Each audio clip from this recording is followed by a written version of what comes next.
Listen! Hello and welcome to Nintendo Voice Chat, IGN's Nintendo podcast. I'm your host, Casey DeFreitas, and this week I am joined by Brian Altano. Hey, how are Finally, you? Yes, you're back. I'm Zach back from Ryan. Gamescom. Hey, what's up? And Per I'm Schneider. also here. Yeah. What's up, Zach Ryan? I am also here.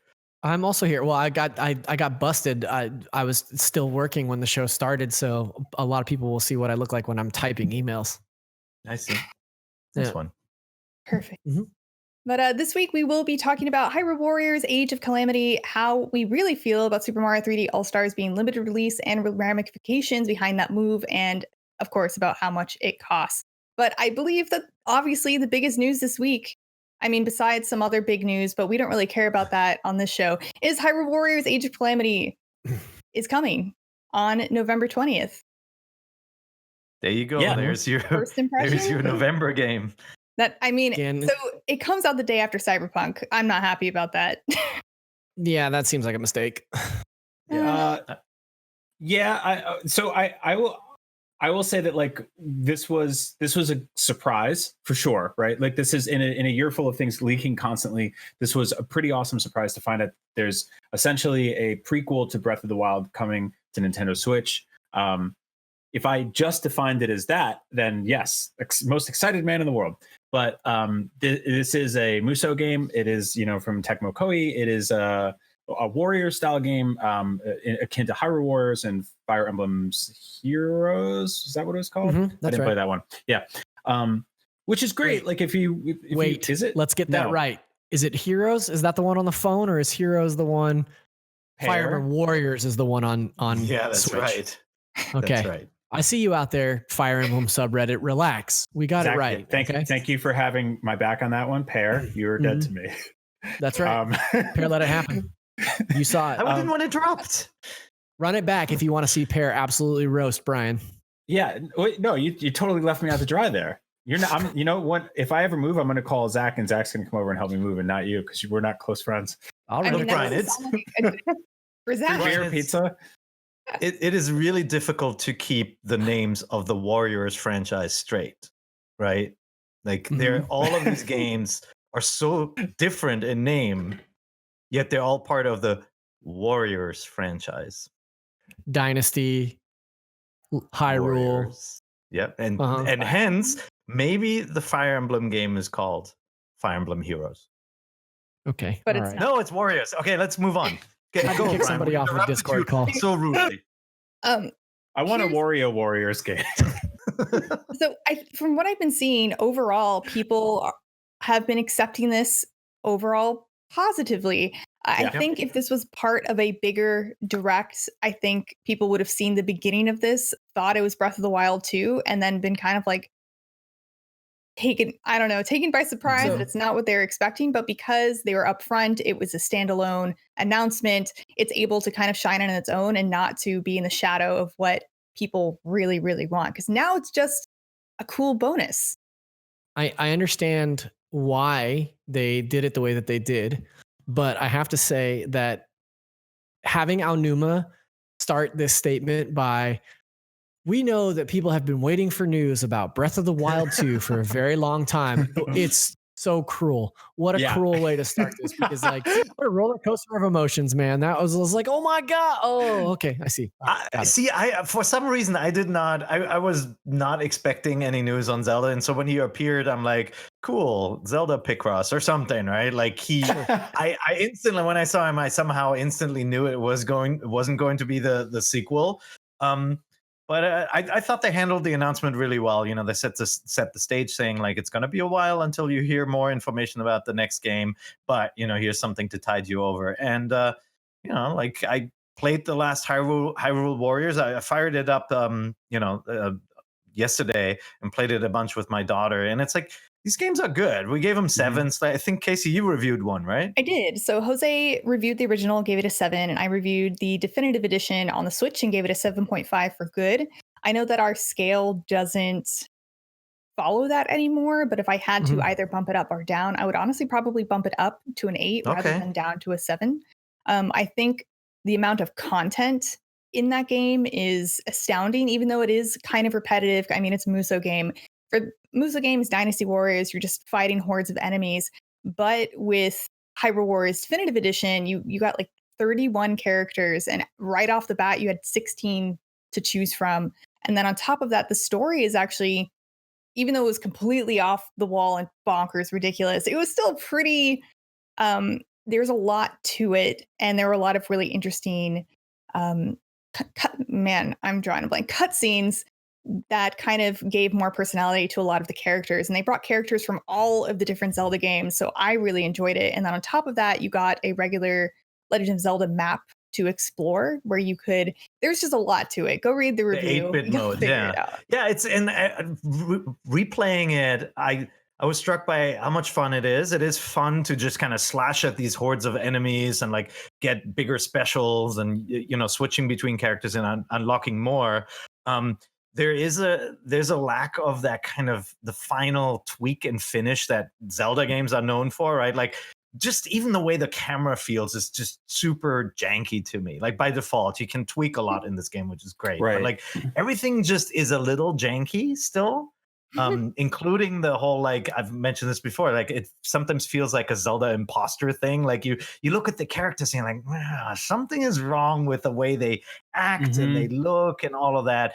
But as a kind of silly hack and slash game, it works. And then Casey, you're exactly right. It's like this game is all about volume. It's all about like hordes of enemies, and it's all about hordes of rewards. Like when you finish a level, it's almost like this like giant treasure chest monster comes forward and just barfs items out. It's just like, and you blah, blah, blah, blah, like you finish a level and it's just like list after list of these things, and you're hitting the A button to get through all of them, right?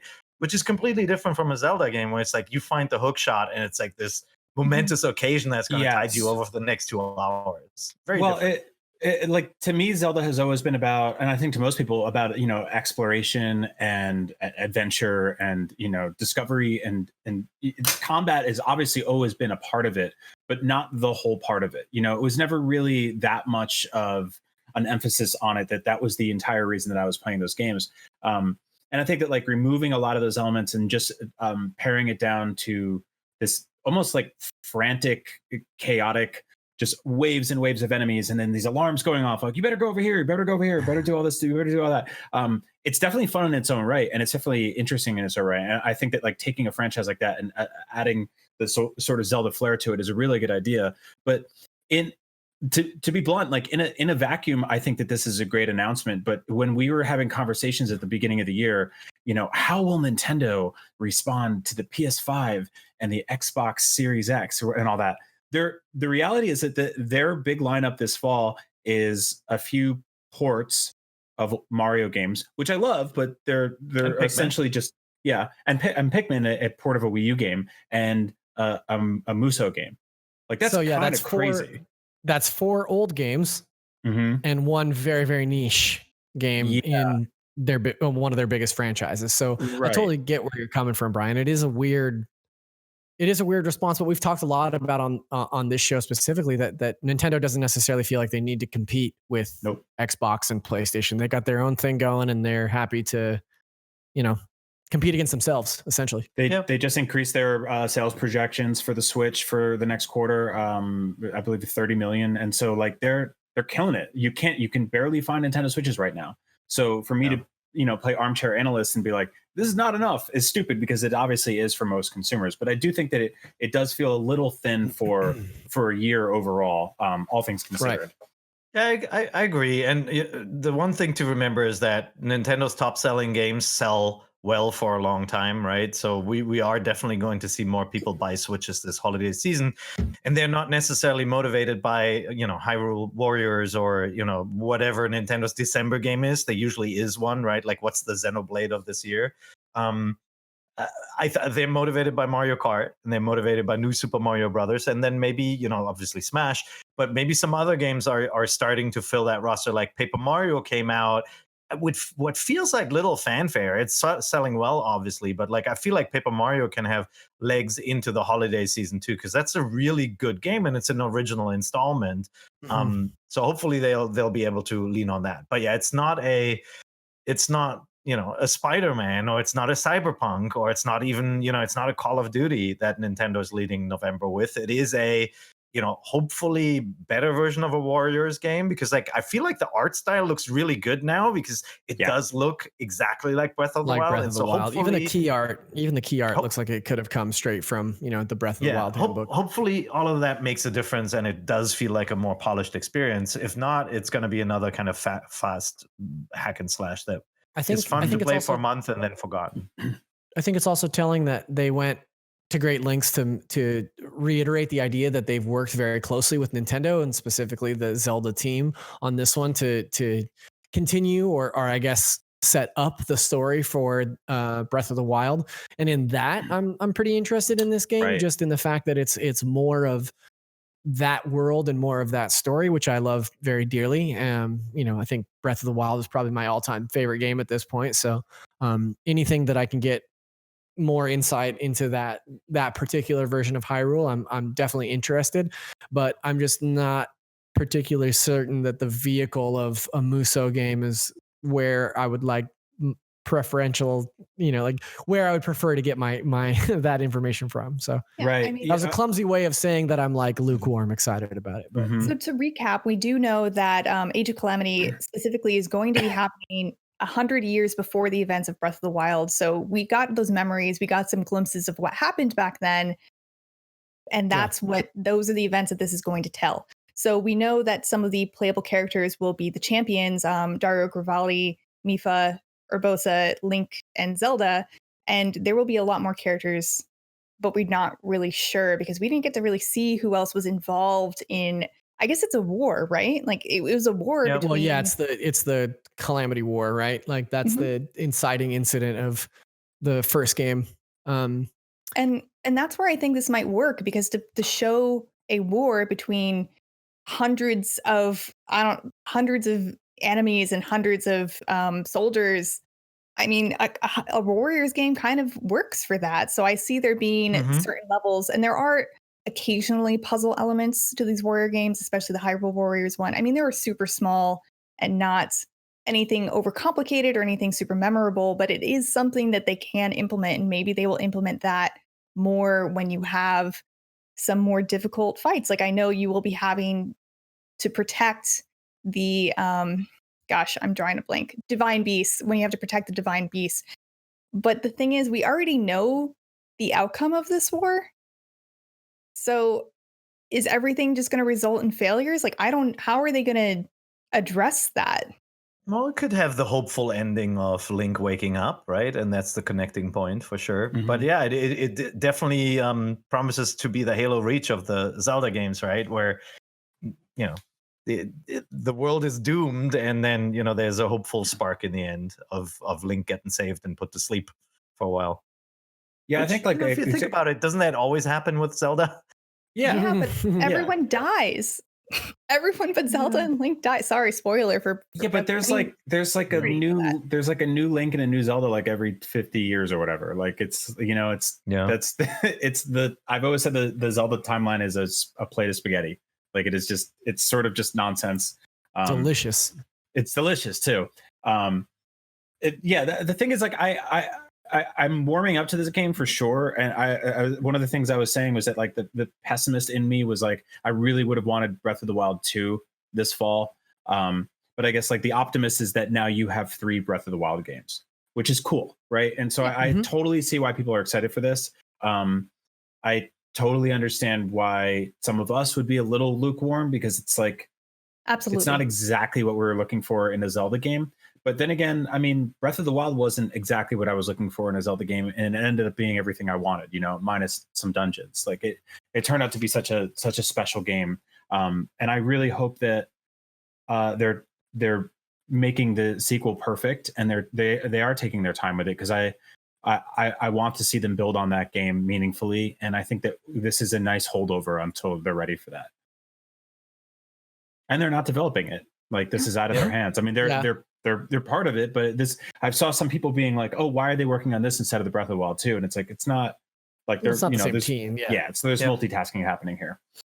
I also think this also we also know that Breath of the Wild 2 won't be a prequel set during this time now, because I know some people were thinking maybe that could be a thing, but if this is taking up that time, so now we'll have a full timeline of before current Breath of the Wild and then after Breath of the Wild 2, which I think is really interesting. And Yeah. I just want to say again, like all of the characters in Hyrule Warriors played pretty differently. Like there were some very interesting combos you could do with each of the different characters. They did different things. You kind of had to learn every character to fully utilize them. And I really liked that about Hyrule Warriors. I mean, you could still button mash if you were playing on easy, but it was way more interesting to learn the characters' ins and outs. And I want to know, like, so we already assume that the 6 playable characters will be the characters in the key art, but who else do you want to see? Knowing that in the original Hyrule Warriors, just because a character is playable doesn't mean they're integrated into the story. So it could be kind of wild. Yeah, they have fun with it. I mean, so far, the difference here presumably is that they want to not break this the kind of like art style in the world, and so if they included kind of original characters like Linkle, or they brought in Midna as a guest star, that they would re-render them in that kind of more cell shaded artwork, which I think would be really cool.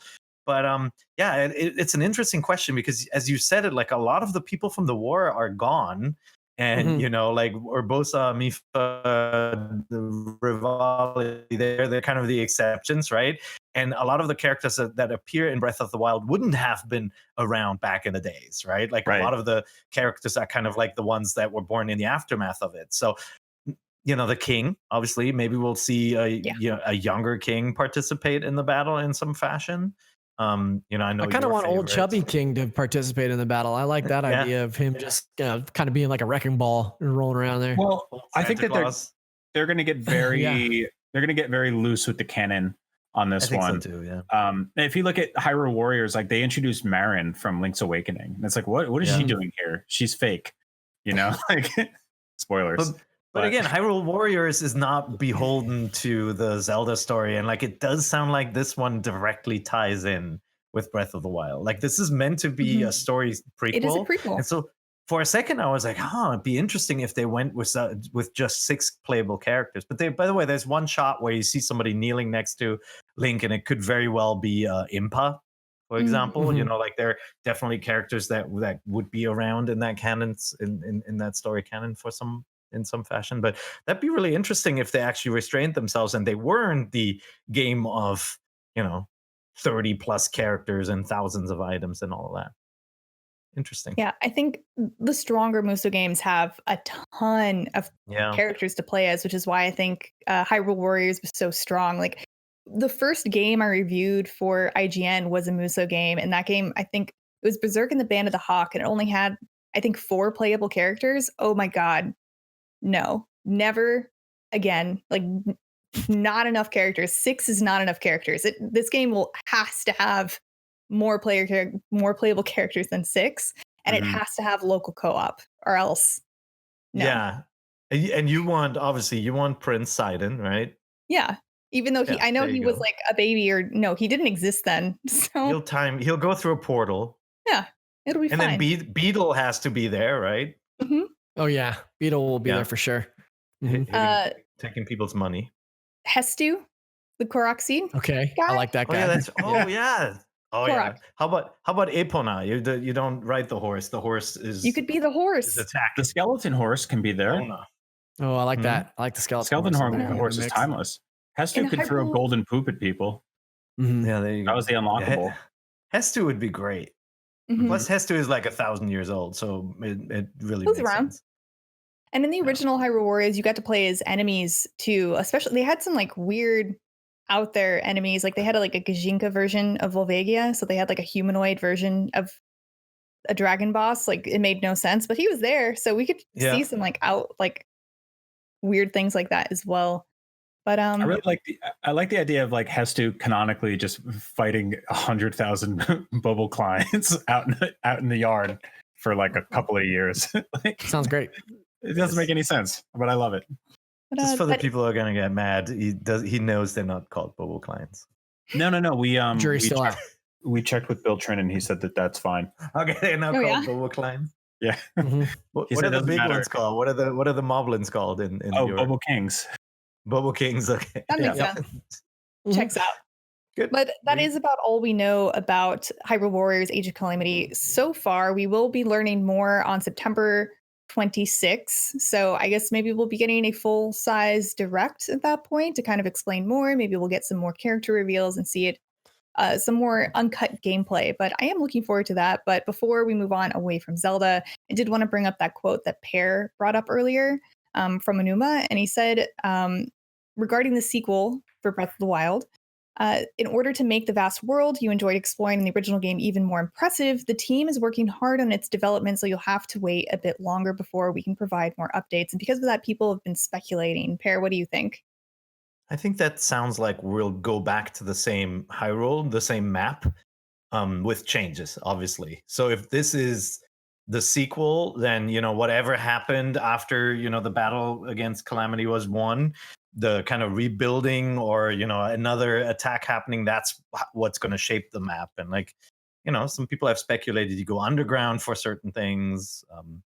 It does sound like it's not, here's the story that travels somebody else. That quote just sounds like we're working on making this map something different, but the map, not another map. Mhm. Maybe, I but agree. maybe I'm reading too much into it. No, I think that's what it sounds like as well. I think there will be more, obviously, but I think it'll be an altered version of what we kind of know, which is fine. Anyway, that's I all want we to know find this. about Hyrule Warriors. I'm sorry, Bear. What are you I whispering? said I want to find new stuff. I'm sure Oh. they'll New add stuff. lots of stuff to 900 discover. more Korok seeds. Love it. Yeah. No one's excited. Let's do I it. mean, what if the entire map was revealed at the beginning and that's not the point of the game? That'd be a curveball. Surprise, surprise. Yeah. That'd be interesting. Starts off Anyway, saying, you already did that in the last game. yeah.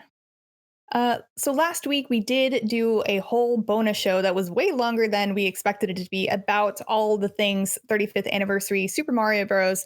But I did want to kind of go into more depth about Super Mario 3 All Stars being limited release and about the price and some other news surrounding that game. So Mhm. we already know it's Amazon's second best-selling game of 2020 already, Huge, and it huge only numbers. it only ranks behind Animal Crossing, and I personally think that's because it's being advertised as limited release. Yeah, probably so. Yeah. Definitely a I big think part we of it. kind of speculated this sort of Disney Vault mentality in the last episode, right? The idea of okay, it's here now, but we'll probably be gone soon. Driving sales is not necessarily a new concept, and I'm not surprised that I think you're absolutely right. I'm not surprised that it's selling the way that it is.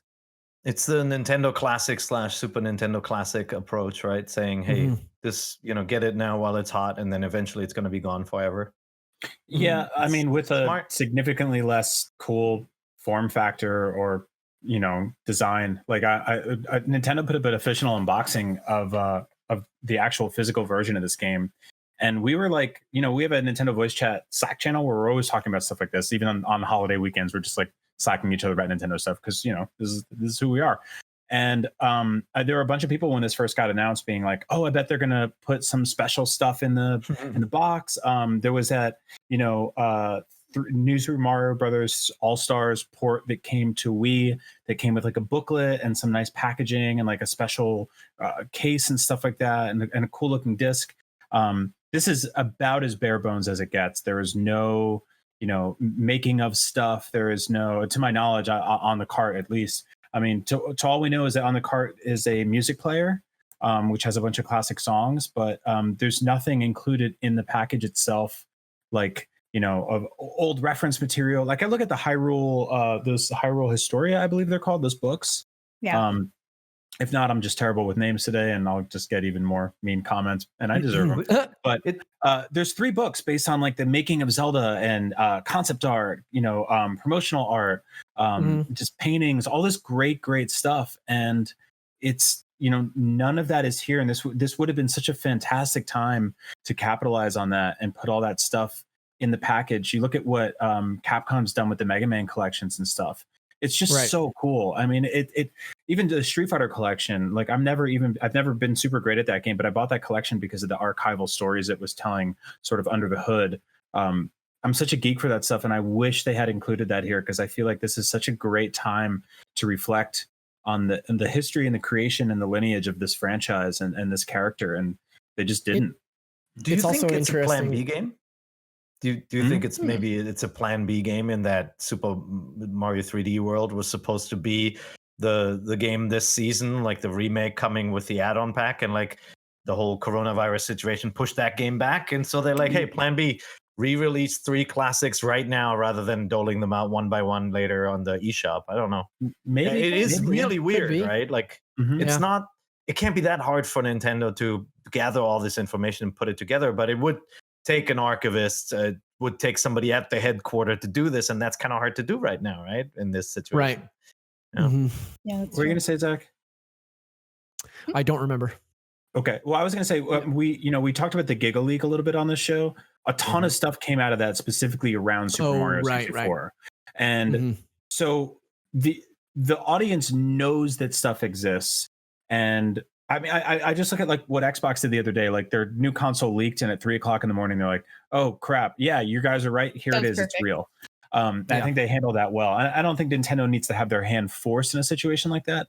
But we got so much sort of like hidden code stuff through theft of content from Nintendo that it would have been nice to see them sort of like legalize some of that conversation and go, hey, like here's a book that shows the making of Mario 64. If you Google Super Mario 64 concept art or Super Mario 64, like I don't know if you guys have ever seen the Japanese player's guide for Mario 64. It's very rare, but they built 3D dioramas like basically out of clay of all the levels in that game. They're awesome. cool. Like those exist somewhere. There's beautiful photos of them in that book. This would have been a perfect time to throw together, even like a PDF, just something. And I hope they find a way to do that because I do like I know not everybody cares about that kind of stuff, but I do think it's really really cool and it deserves a place. I think for a collection that's so clearly tied to the 35th anniversary, and they even went so far as to make a big deal out of this like surprise direct and then announce all this Mario specific stuff. It does feel like a miss that there's not more of that. Just like a closer look at all the ephemera surrounding Mario. It is very strange to me that it's just the 3 games and the 3 soundtracks and that's it. Like, it seems a little odd. And a Game and Watch unit with the original, Right. the first 2 And games on it, some which is- race cars, some AR race cars and things like that, but that's all separate from this package. I'm talking specifically about just this legacy collection.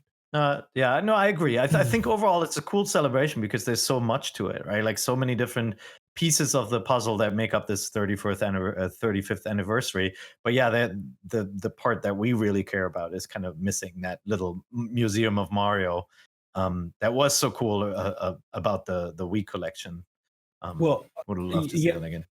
And I think that would have really, I think, softened the blow a little bit on the sort of timed exclusivity window of it all by going like, okay, we are like, then you have sort of an actual manufacturing justification for limiting the amount of copies that you're selling of a physical item. I mean, I'll never be able to justify shutting the door on the digital purchasing of this game because it's it doesn't make any sense. But if you said, hey, for a limited time, like they're doing with the Game and Watch, and they say, hey, we have this amazing package, it comes with this art book and all this other stuff like that, and like this cool soundtrack CD, whatever it is you need, but we're only going to print it for 6 months and then it goes away.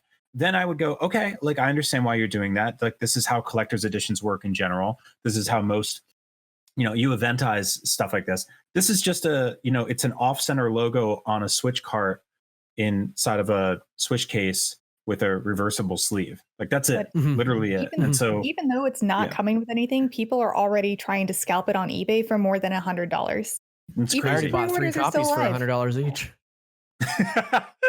No, I didn't really. And I do want to be abundantly clear. I am ridiculously excited to sit down and actually play these games. I tweeted about this yesterday, but I'm probably going to play these more than the next gen systems. Like it's just the way that's going to work. Cause I love these games so much. These are like, it's some of the best games ever made. And Mario Sunshine. And I think it's going to be really, really cool. I'm kidding. I'm pretty excited. I'm pretty excited about a lot of folks like yourself, Brian, getting back to Mario Sunshine and realizing like, oh, this is a much better game than I remembered.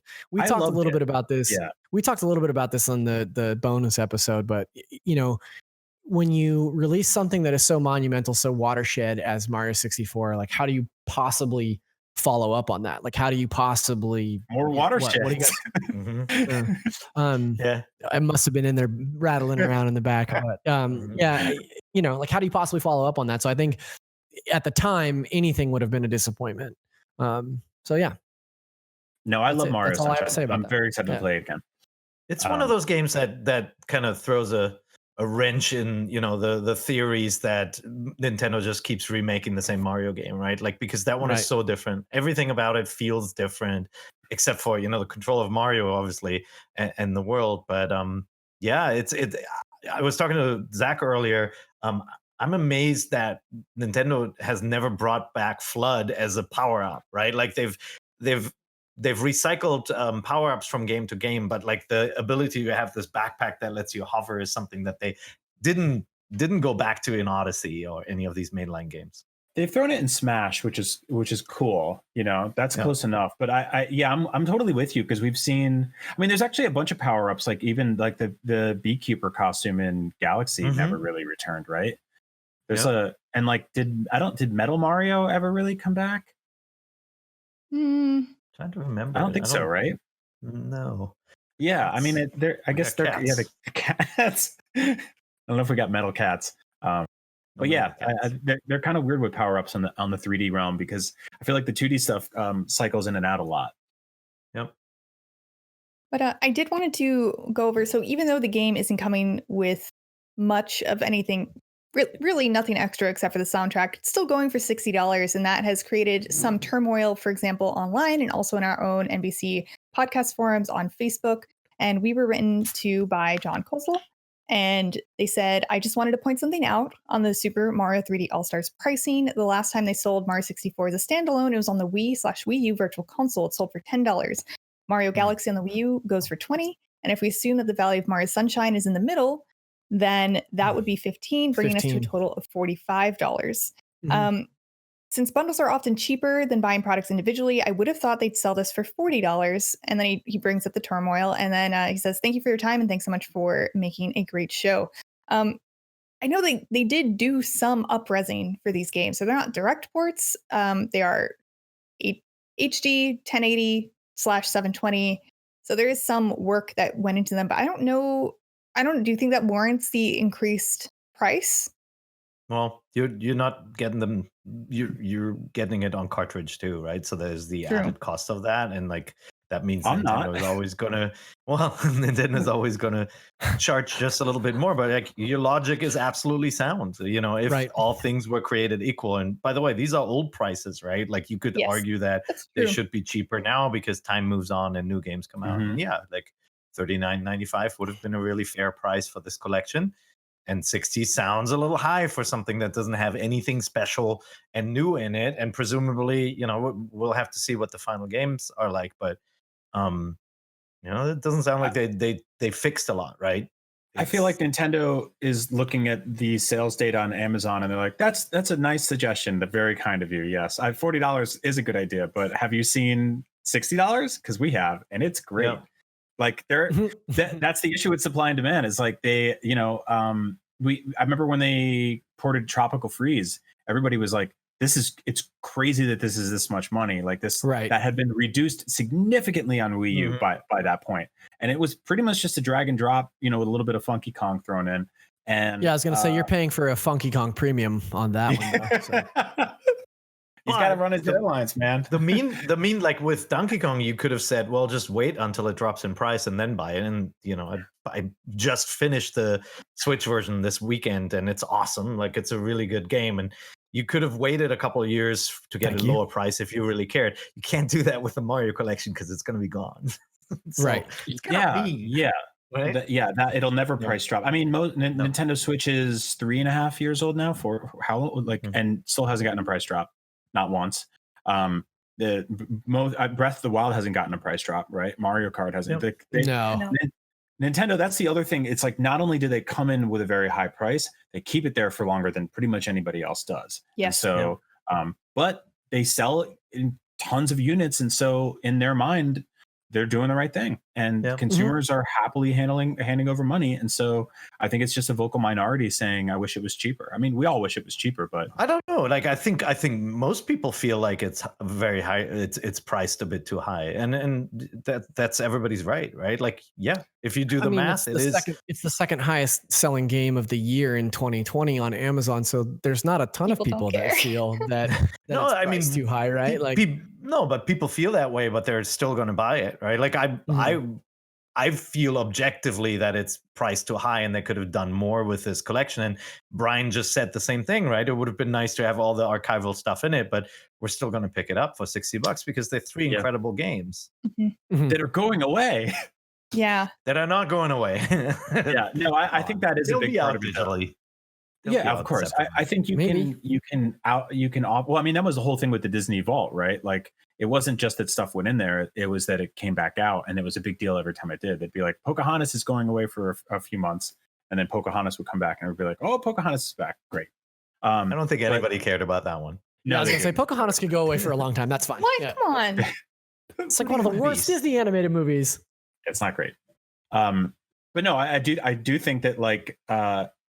If this game was $60 and it wasn't limited release, you wouldn't see the sort of gold rush happening right now I agree to get it as fast as possible. I agree with that as well. They're smart. And so good marketing. Yeah. Mm-hmm. Well, we were just talking about the Super Mario 3D All-Stars being limited release and the price and our thoughts on that. But there is some more news also related to Mario's 35th anniversary.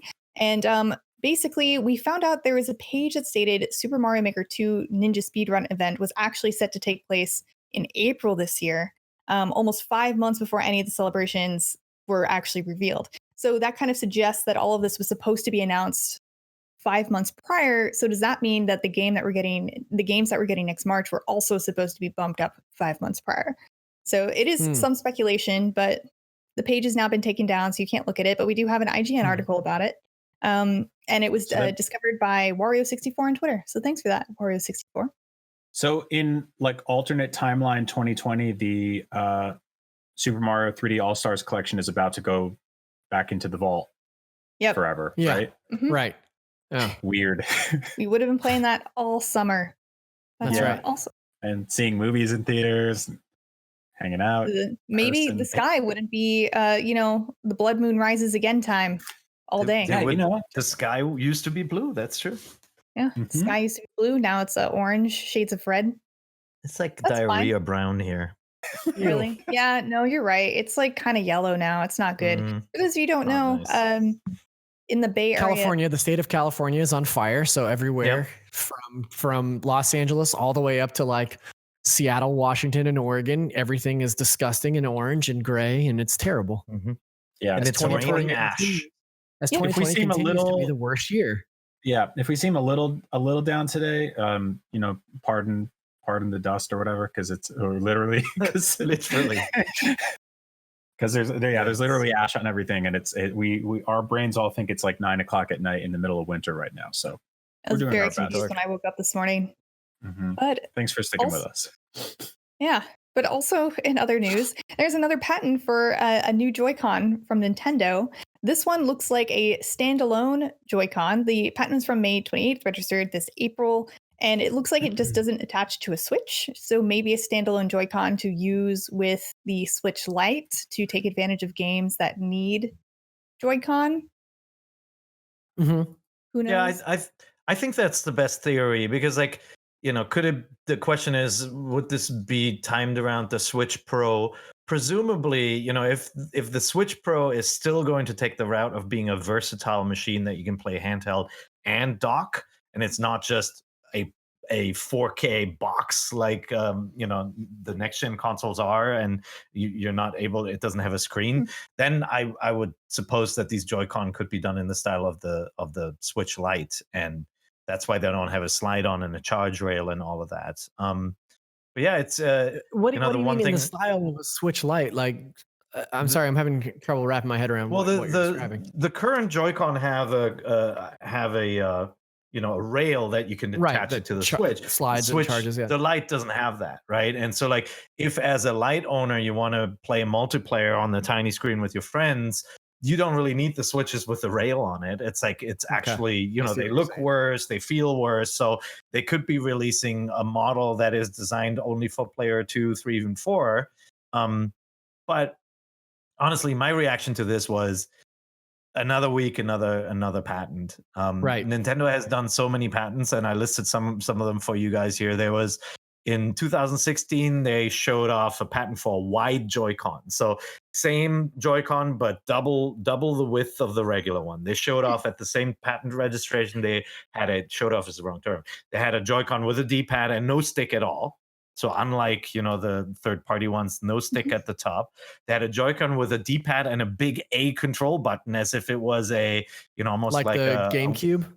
Yeah, like a weird version of a GameCube without a second stick. And then they had, in 2019, they had a Joy-Con touch pen attachment. Like, so the Joy-Con had a little nippy at the top you could use as a stylus.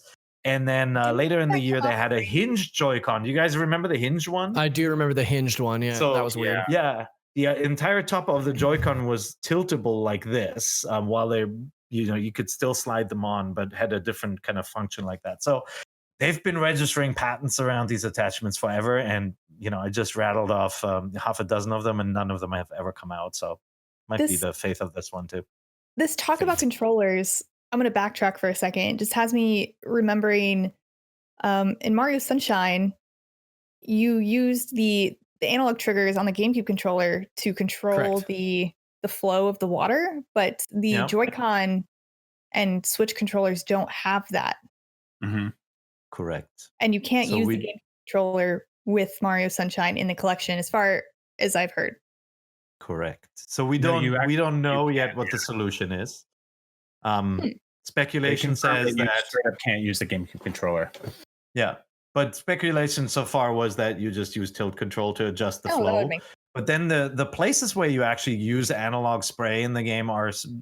It's not that often. It's usually you're almost digitally floating around, and you can tap your way, like with a hover backpack. You can tap it, but that's something the reviewer of this game should look at and see how it was implemented.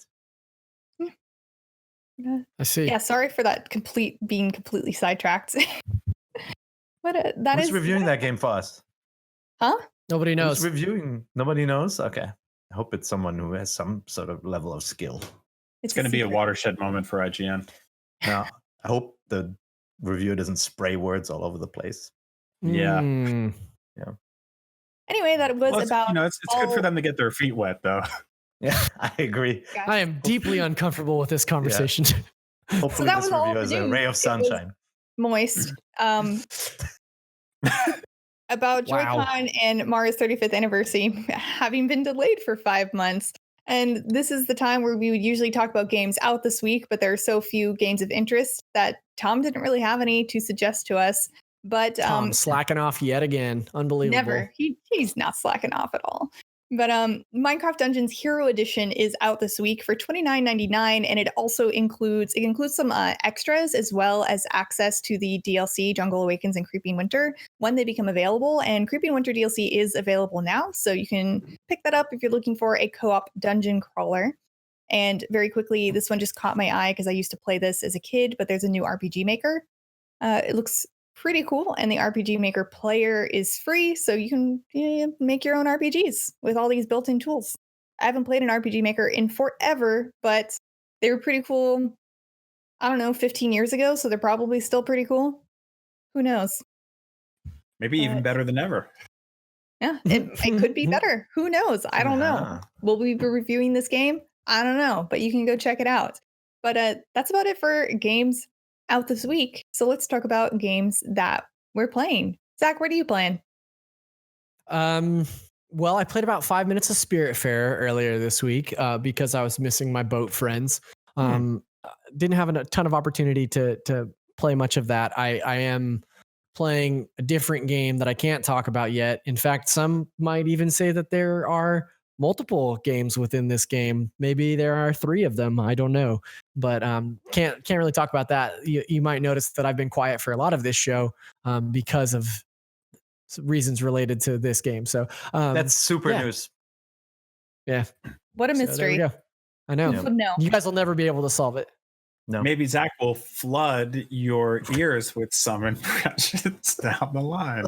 Perhaps Brian, next week. Perhaps next week I'll have 64 tidbits for you to listen to. I think there'll be a galaxy of speculation here. All right, this is terrible. Maybe we'll see some sunshine next week too. Who knows? We might. I'm playing a game called Struggling. I don't know if you guys have played it or heard about it. It's Yeah, we've all been playing that all year.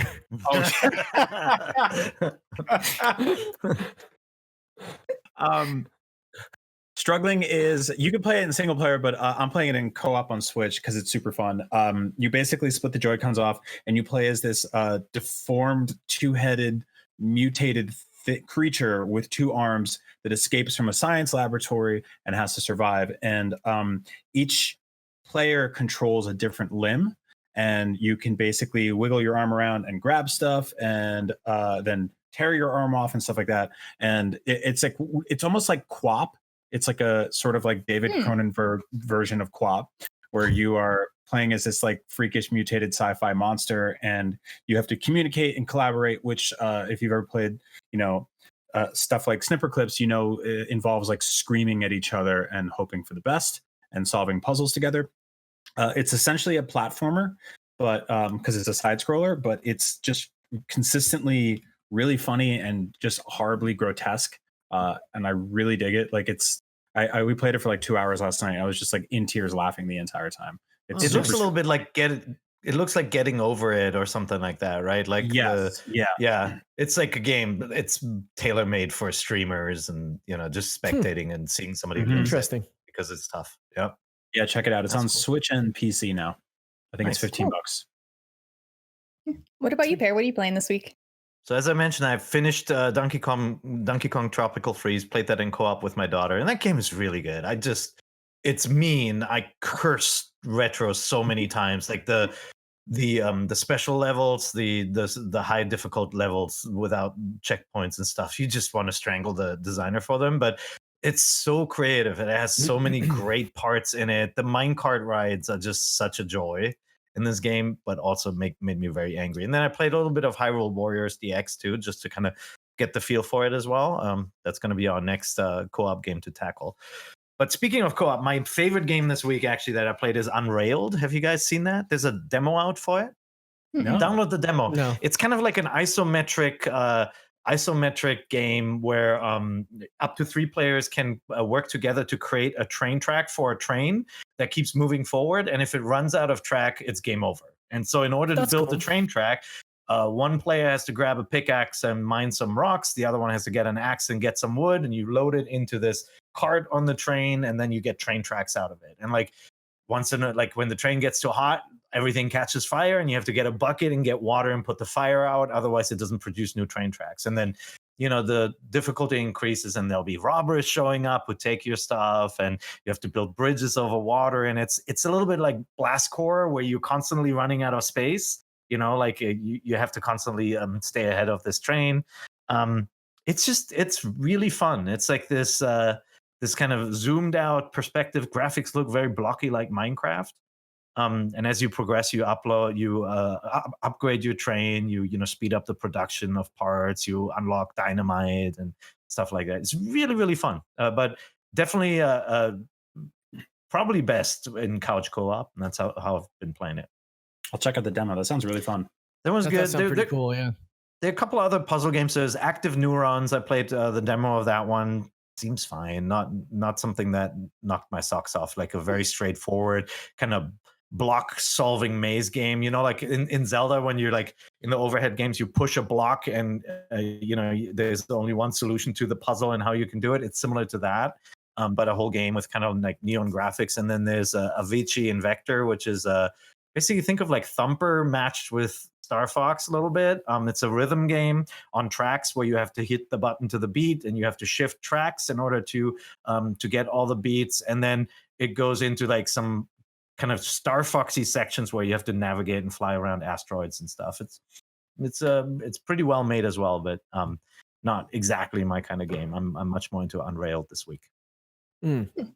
Cool. Thanks, Fair. Unrailed sounds But you are, for the record, you are a big Avicii fan, right? I had to ask my daughter who that was. Does that I see. count? so. Yeah, Man, and what am I look, no offense if that's your music. It sounded pretty cool. Seems like a good little rhythm game, of which there are 9,000 on the Switch now. Yeah, there are too many. There are too many games. It's very Thumper. If you know Thumper, it's similar to that. That game rules. Thumper is great. You know, there is another genre that there are too many of on the Switch, and those are otome games. And for those of you who don't know, they're reverse harem dating games, which is you play as a lady and there are a bunch of dudes, and it's a dating game. And because they're super easy to play because you literally just press the A button to read text. And so I streamed like an hour of one of those games last week, and oh boy, it was ridiculous. I played Dangerous Relationship, and it was very problematic. But oh boy, that's not where I was hoping. That's not where I was hoping where you would go with that. No, it's like it is about a girl who's working at a production studio, and they very obviously have terrible HR practices and don't teach anyone anything about how they should treat their coworkers. But anyway, check that out. It's not really. I'm not recommending it. It's so don't check that out. So don't check that out. Got it. I didn't know what else to play, but I did play some of A Short Hike. But it was a little bit too. I got to the point where there's a beach ball challenge, and I beat the 10 challenge with one hand, with just my left hand. But then to get the 20, I got really frustrated and started using my right hand, and that was a bad idea. So I had to stop. Gotcha. Yeah, and you also have to flap the wings because you have to fly in this game. So I can see that might not be the best choice for you. Yeah, I tried. I was doing it with my left hand like pretty well. Brian, you play that? Yeah. Brian, you play it? Yeah. Okay, good. I liked it all. Casey, did I miss something? Did you hurt your hand? I've just been having trouble with like tendonitis nonsense. Got it. For a while now, and I'm still kind of like trying to figure it out. But I did want to bring up, so months ago, I don't even remember when this thing was sent to me, but here, let me just show you. This is my fiance Switch. It is also a little bit busted. But okay, so I'm showing you a thing. This is a Fixture S1, and this was sent to me at the office a long time ago, but I did not have a Pro controller at that time, so I could not test it out.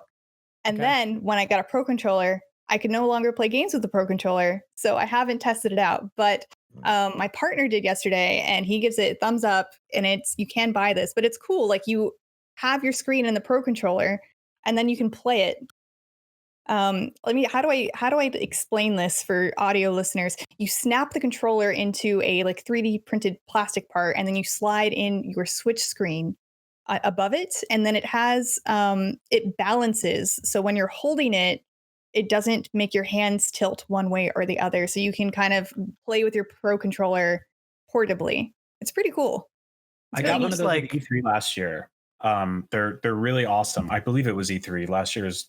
A blur. I don't remember conventions anymore, but yeah, it's super awesome. I like it's sort of curling up on the couch with it because you can use a Pro controller and not have to use the Joy-Cons, and sometimes it's just more comfortable playing with the Pro. And it's such an awesome idea to be able to allow you to do that without hogging up the TV.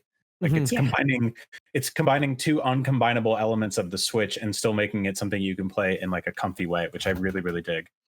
Yeah, nice. It's really cool. So we just talked about games that we're playing, but now let's play Question Block, where we ask my favorite game submitted by you. Can't play that. It's the only game that doesn't get delayed. Yeah, that's right. It's not playable. This first question is from Eduardo Paz, and they said, with all the recent announcements we got the last couple of weeks, how do you feel about Nintendo in 2020 now? Yeah, there you go.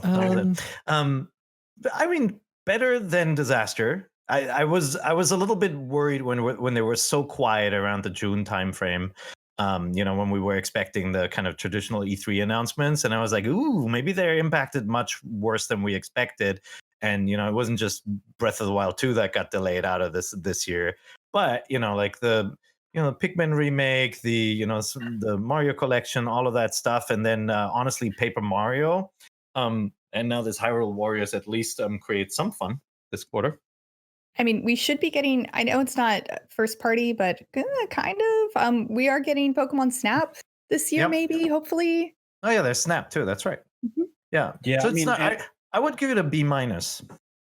Yeah, I think that's fair. And Animal Crossing was an absolute monster. I mean, and like the thing is, like I'm sympathetic to what Nintendo and every creative company, every person on Earth is going through right now, this year specifically. So I see a lot of negativity about them not really bringing it this year. And like I said earlier, I'm a little let down that they didn't have more stuff this fall, but I'm completely sympathetic to that. And also, like I will never forget the sheer sort of joy and optimism that came when Animal Crossing hit this year at the exact right moment for everybody. Yeah. I mean, that is one of the most serendipitous things in all of gaming. I think it's up there with, that summer where everyone was playing Pokemon Go. It was just one of those things that it just was so perfect. And so when we look at the broad scope of the year, yeah, I wish there was more sort of individual software hits. But the Animal Crossing moment for me is one of those things I'm going to look back on for the rest of my life as something that was really, really special this year. Yeah, Nintendo owned spring with that game. Like I thought they just had the right game at the right time, and Animal Crossing is just really good. And I think it'll show up. It'll be up there in the top 5 best-selling games of the year once we get to the end of December. And so I would say like the first half looked really good, and I think Paper Mario is a great game. So if you're still holding out, stop it. It's really, really good. Play that. The reason why I'm not in B plus to A territory is because Q4 is just not, especially in the face of these next gen consoles launching. This was the time where we should have gotten a Mario, Something Metroid, huge. Zelda caliber game, and we're not getting that. And so Hyrule Warriors is a good gap filler, but not that. Yeah. Right. Yeah, not my favorite year for Nintendo. Yeah, I think that I totally understand what Brian is saying. Obviously everybody's plans got messed up by the state of the world. But just the caliber of releases this year outside of Paper Mario and Animal Crossing, which I fell off of super hard. A little disappointing to me. I feel like every year that the Switch has been around, it's been 2 or 3 either really heavy hitters or games that had no business being as good as they were. I'm looking at you, Luigi's Mansion. But Luigi's Mansion was amazing. Yeah. Yeah. But like if somebody would have told me last year that Luigi's Mansion would be like a top 3 Nintendo Switch game for me, like I would be like, yeah, right. But that game is incredible. And I think that in previous years, they've been able to pull stuff out of their hat like that. And this year, Animal Crossing is very good, but short-lived for me. Paper Mario is very good, but not like amazing. So yeah, overall, I think it's just been an okay year. I'd probably land on C minus this year. Are you guys Pikmin players? Did you guys all finish Pikmin 3 or no? I really enjoyed Pikmin 3. I didn't. Yeah, I really enjoyed Pikmin 3 back on the old Wii U. But I loved it. Awesome final boss, like really clever, awesome final sequences. So hopefully you get to it with this one. I'm excited to give that one another shot.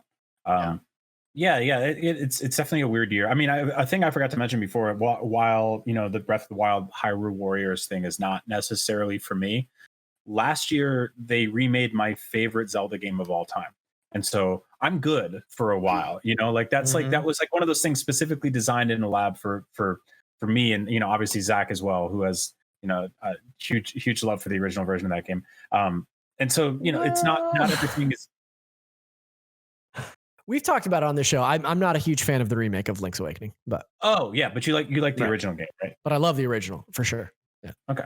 Well, I'd say- we'll find some people to replace you eventually and get some real Nintendo fans on here. Get some real Zelda guys. You're good. But yeah, it's it does not everything has to be for everyone all the time. Basically, sometimes games come out that aren't necessarily for us. The Mario Kart live thing is not for me because I don't have the room for it. But that's going to be huge. That's going to be that is a brand new fall game essentially, right? That we're kind of undercutting.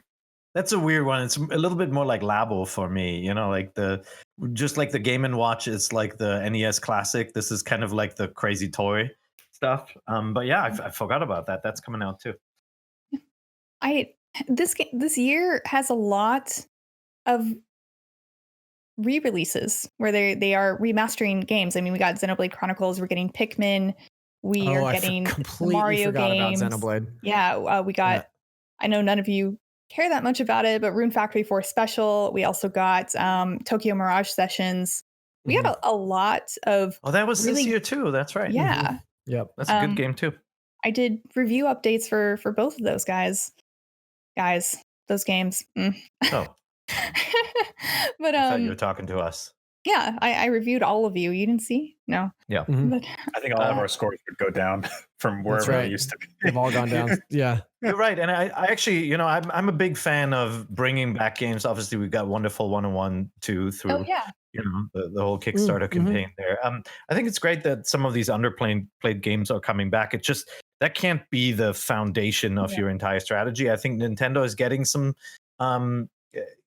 leeway here because for the first time those games are now playable as portable games, so it is a different shift than an Xbox 360 game coming out again on an Xbox One.